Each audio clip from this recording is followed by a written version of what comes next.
মূলত গতকালকে আজকের এই বিক্ষোভ কর্মসূচি দিয়েছিল এনসিপি। আজকে সকাল 11:30টার পর থেকে মূলত এনসিপির নেতাকর্মীরা নির্বাচন কমিশনের সামনে এসে বিক্ষোভ শুরু করে। মূলত তারা যেটি বলছে যে বর্তমান যে নির্বাচন কমিশন আছে সেটি মূলত 2022 সালের একটি মানে বিগত আওয়ামী লীগ সরকারের সময় করা একটা আইনে সেই আইন দ্বারা এই কমিশনটি গঠন করা হয়েছে। সেই জন্য তারা বলছে যে এটিকে তারা এই কমিশনকে তারা পুনর্গঠনের দাবি জানাচ্ছেন এবং তারা বলছে যে বর্তমান কমিশন একটি রাজনৈতিক দলের হয়ে কাজ করছে বলে তাদের একটি অভিযোগের কথা তারা বলছেন।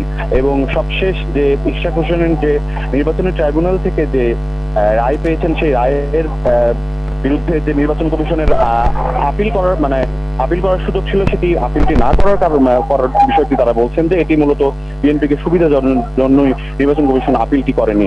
তারা মূলত নির্বাচন কমিশনকে পুনর্গঠনের দাবি জানাচ্ছেন, সেই সাথে স্থানীয় সরকার নির্বাচনের দাবিও তারা জানাচ্ছেন যে স্থানীয় সরকার নির্বাচনটি আগে করার। তবে এখন পর্যন্ত কেন্দ্রীয় তেমন কোনো নেতাকে আমরা এখানে দেখছি না। হয়তোবা কেন্দ্রীয় নেতারা আসলে হয়তোবা তাদের যে দাবি দেওয়া বা প্রকৃত তাদের যে আন্দোলনের ইয়েটা হয়তোবা আমরা জানতে পারবো। তবে একটি বিষয় তারা বলছেন যে নির্বাচন কমিশন, বর্তমান যে নির্বাচন কমিশন আছে সেটি পুনর্গঠন না হওয়া পর্যন্ত তাদের এই কর্মসূচিগুলো অব্যাহত তারা রাখবেন।